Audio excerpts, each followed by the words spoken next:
Et salut les copains et bienvenue dans cette nouvelle vidéo. Alors aujourd'hui, vidéo un petit peu spéciale puisqu'on est sur un replay de la chaîne Twitch Entre Jeux Studio.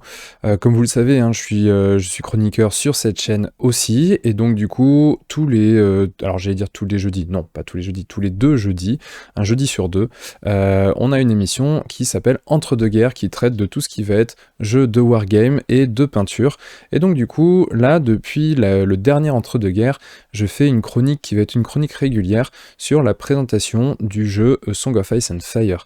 Donc, du coup, je me suis dit que ça pouvait vous intéresser aussi sur la chaîne, et donc du coup, je vais faire des petits replays. Je vais essayer de le faire à chaque fois que j'ai une chronique sur A Song of Ice and Fire, pour vous offrir la possibilité d'avoir ce replay directement sur la chaîne. Bien évidemment, si vous le préférez, vous pouvez aller directement suivre la chaîne Twitch Entre Jeux Studio, et notamment, je vous donne rendez-vous tous les 2 jeudis pour Entre deux guerres. Allez, je vous laisse avec le replay. Ciao.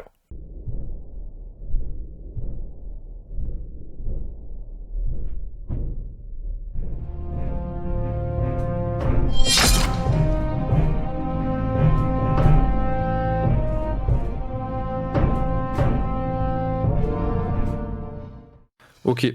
Alors, du coup, moi là, c'est ce qu'on va faire, c'est qu'on va parler d'un jeu. On l'a abordé déjà, mais on n'avait pas encore beaucoup commencé à en parler. Et pourquoi? Tout simplement parce que aujourd'hui, dans la team, il n'y a pas vraiment d'experts de ce jeu. Et donc, du coup, cette nouvelle chronique qui est Jouons au jeu des trônes, c'est une chronique qui a pour but d'introduire le jeu A Song of Ice and Fire. Alors, quand je dis introduire le jeu, c'est parce que du coup, tous dans l'équipe, on est intéressés par le jeu, on a envie de le découvrir. Et du coup, je me suis proposé de creuser un peu plus les règles et de présenter le jeu dans sa globalité au travers de plusieurs chroniques où on va, dans un premier temps, présenter le jeu globalement. On va expliquer un petit peu ce que c'est, on va revoir un petit peu comment ça se joue, quels sont les formats, qu'est-ce que ça donne en termes d'armée, tout ça, quelles sont les factions jouables aussi. Et au fur et à mesure des lives qui vont venir, on va rentrer de plus en plus dans des points de règles, dans des détails pour apprendre à jouer tous ensemble. À chaque fois, ça va être des petits focus sur des éléments très précis du jeu. Et puis, à la fin, une fois qu'on saura tous un petit peu toutes les règles, on va faire ce que fait Marco sur MCP actuellement, c'est-à-dire faire des analyses, non pas de figurines. On pourra aussi faire des figurines individuelles, parce qu'on va voir que dans le jeu, il y a des figurines individuelles, mais on fera des figurines individuelles ou des unités complètes. Alors du coup, globalement, A Song of Ice and Fire, c'est quoi? A Song of Ice and Fire, pour ceux qui n'auraient pas fait le lien, en fait, c'est le jeu de figurines qui est basé sur l'univers de Game of Thrones.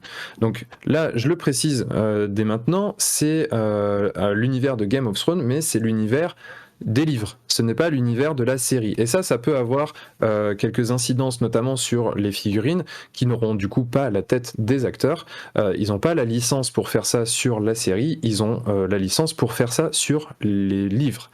Du coup, Clément, tu peux passer à la deuxième image, où je vous ai mis un petit peu des exemples de figurines qu'on retrouve dans les différentes factions.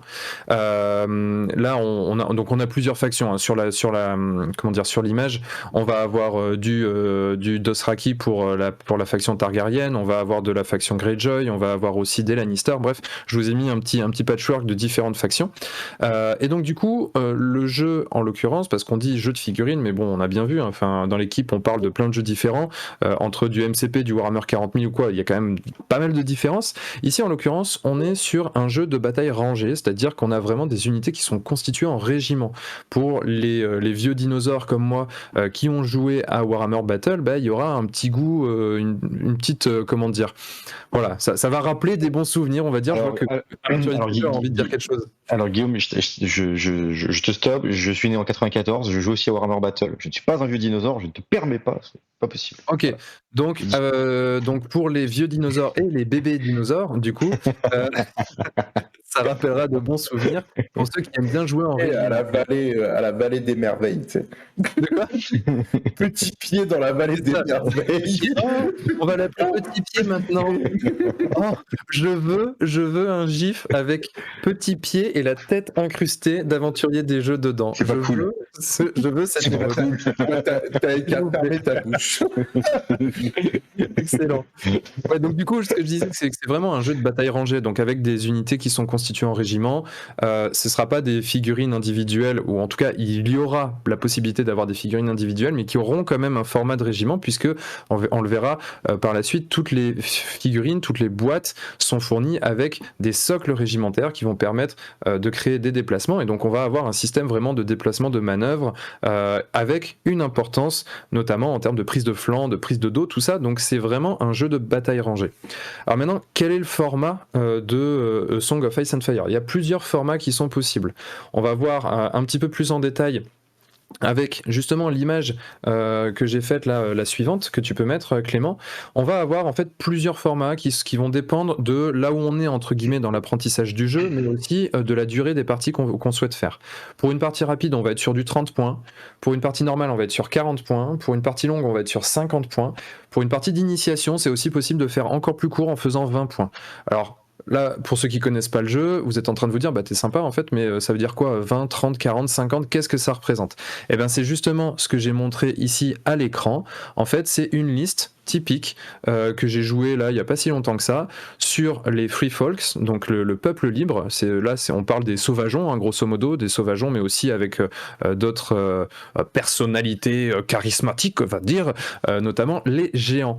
Et donc là du coup on est sur une armée qui fait 40 points. Donc là ici il n'y a pas l'intégralité des figurines, j'ai mis plutôt les unités. Donc là à 40 points on va avoir le général par exemple qui va être Max the Mighty, donc qui est un géant bien costaud. On va avoir son pote Yum Yum qui va être un deuxième personnage individuel. Ensuite on va avoir 3 unités. Donc on va avoir les piqueuses qui vont être accompagnées, alors là c'est la seule figurine qui manque sur l'image, je l'ai pas, qui vont être accompagnées d'un Jarl. On va avoir des pillards qui vont être accompagnés de Ygritte, et on va avoir les autres pillards qui vont être accompagnés d'un chef de raid. Et ensuite, les deux autres figurines qu'on va avoir, c'est Craster et Lady Val, qui sont des personnages non combattants. On y reviendra un tout petit peu après. Donc là, en gros, grosso modo, on va avoir grosso modo, oui, c'est vraiment très très gros du coup. On va avoir les géants qui sont des figurines individuelles. Les personnages nommés qui sont des figurines individuelles, et pour les packs d'infanterie, donc là c'est ceux qui sont par 4, au final ce sera des blocs régimentaires de 12.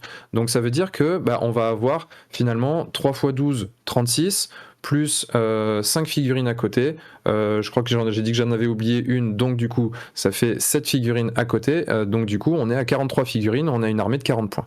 Donc voilà, ça c'était pour montrer un petit peu la taille d'une armée standard. Évidemment ici on a des figurines qui sont plus chères avec les géants qui coûtent 9 points, donc c'est quand même beaucoup. 9 points ça fait Max the Mighty coûte 9 points, ça fait presque un quart de l'armée.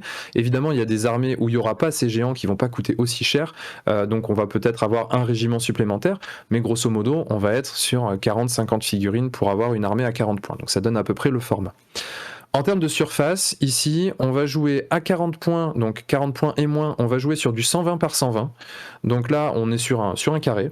Et pour des parties à 50 points, on va être plutôt sur du 120 par 180. Donc là, on rajoute 60 cm en longueur, ce qui permet d'avoir plus de largeur et donc du coup d'avoir aussi plus de mouvement dans les unités. Sachant que le mouvement, comme je le disais au tout début, dans ce jeu, c'est quelque chose d'assez important, puisque étant donné qu'il y a des flancs, qu'il y a des dos, des prises de dos sur les unités, on va pouvoir contourner les unités, et vu qu'elles n'ont pas une vision à 360 degrés, avoir suffisamment de place c'est important. Donc là on va pas essayer de réduire le terrain, parce que c'est quand même quelque chose d'important. Même à 120 par 120, des fois en fonction des armées à 40 points, on va pouvoir un peu avoir des difficultés à se déplacer, tout ça. Donc justement c'est hyper intéressant, c'est hyper tactique de ce point de vue là. Alors maintenant que j'ai piqué votre curiosité, je sais que vous vous demandez quelles sont les factions qui sont jouables finalement. Alors aujourd'hui, on a déjà pas mal de factions jouables, parce que mine de rien, ça fait un petit moment que le jeu est sorti. Donc là, je vais juste les lister. Clément, tu peux les passer une à une. La première faction, c'est les Stark. La seconde faction, on a les Lannister. Donc là, en fait, ces deux factions sont les factions qui sont présentes dans la boîte starter. C'est la grosse boîte de base où on va avoir les deux armées qui s'affrontent, avec en plus tout le matériel, le livre de règles, tout ça. Et ensuite, on a d'autres factions qui ne sont pas présents dans la boîte de base, mais qui sont présents ou en tout cas qui ont des starters. Donc c'est un peu les start collecting de AOS par exemple, mais en plus complet en général. Donc là on va avoir le peuple libre, donc là c'est les sauvageons, hein, c'est la liste d'armées que je viens de présenter. On a aussi une faction neutre qui est un petit peu particulière, on reviendra plus tard sur les règles de la faction neutre, mais ça inclut notamment les Bolton, là comme on le voit avec le symbole, là, l'emblème des écorchés sur l'image du fond.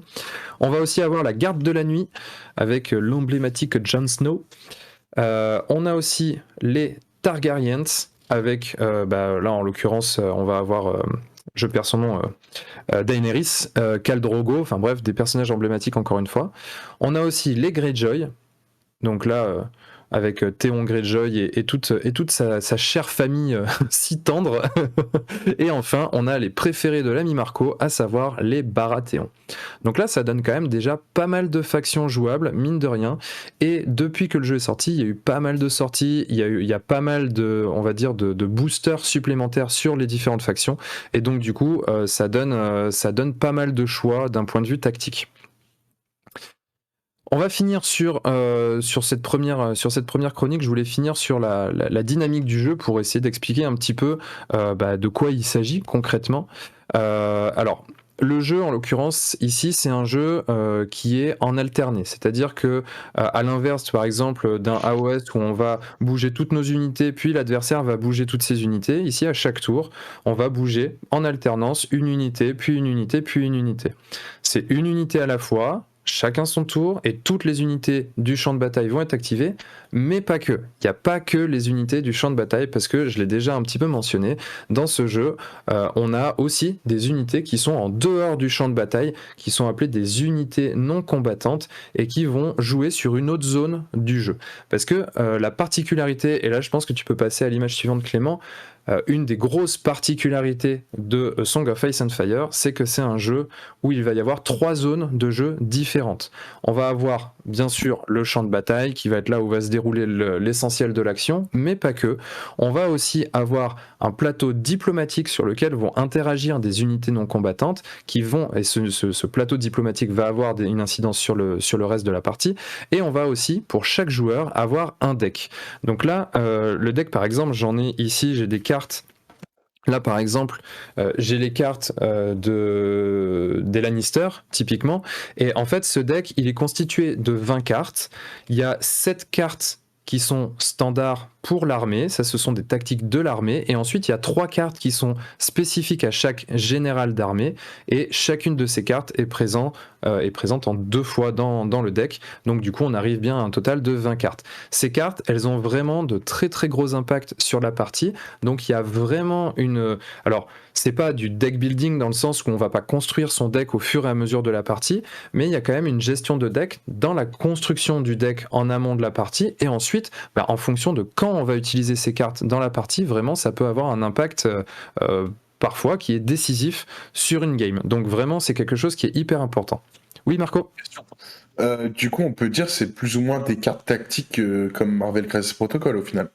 Alors, tu le sais, je connais pas assez bien Marvel Crisis Protocol pour pouvoir faire la comparaison. Tu peux jouer à un certain moment qui vont te donner des bonus, etc. Et là, ma question, c'est est-ce que c'est en face cachée? C'est-à-dire, ton adversaire, il n'a pas accès à ton deck, il ne sait pas au début de la partie ce que tu as.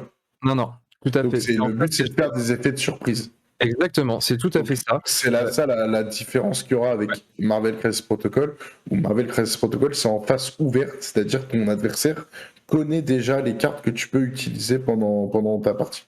D'accord, ouais. Non, là, alors, on va pas se mentir, à force étant donné que les cartes, elles sont identifiées, c'est-à-dire que par exemple, sur les Lannister, il y a 7 cartes qui sont les cartes de l'armée. Et ensuite, il y a 3 cartes qui sont les 3 cartes du général. Pour les joueurs, pour les habitués, ils finissent par connaître les cartes, donc ils connaissent à peu près la constitution de ton deck. Ils connaissent d'ailleurs complètement la constitution de ton deck. La seule chose qu'ils ne connaissent pas, c'est dans quel ordre ça va sortir. Sur ces 20 cartes, tu en auras toujours 3 en main.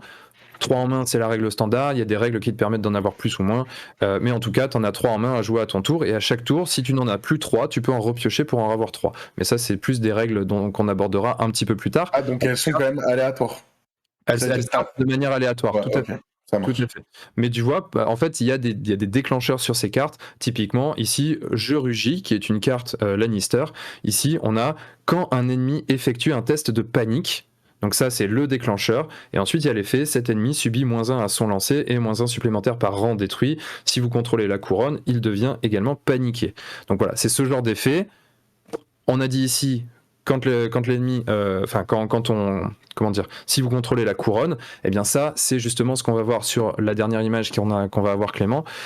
C'est le plateau diplomatique, où en fait on va avoir 5 emplacements, et ces emplacements, ils peuvent être revendiqués par vos personnages qui sont des unités non combattantes. Et donc du coup, ça va s'activer au même titre qu'une unité. À votre tour, vous allez décider soit d'activer une unité sur le champ de bataille, soit d'activer une unité non combattante, de revendiquer un emplacement sur ce plateau diplomatique et de faire l'effet qui est associé.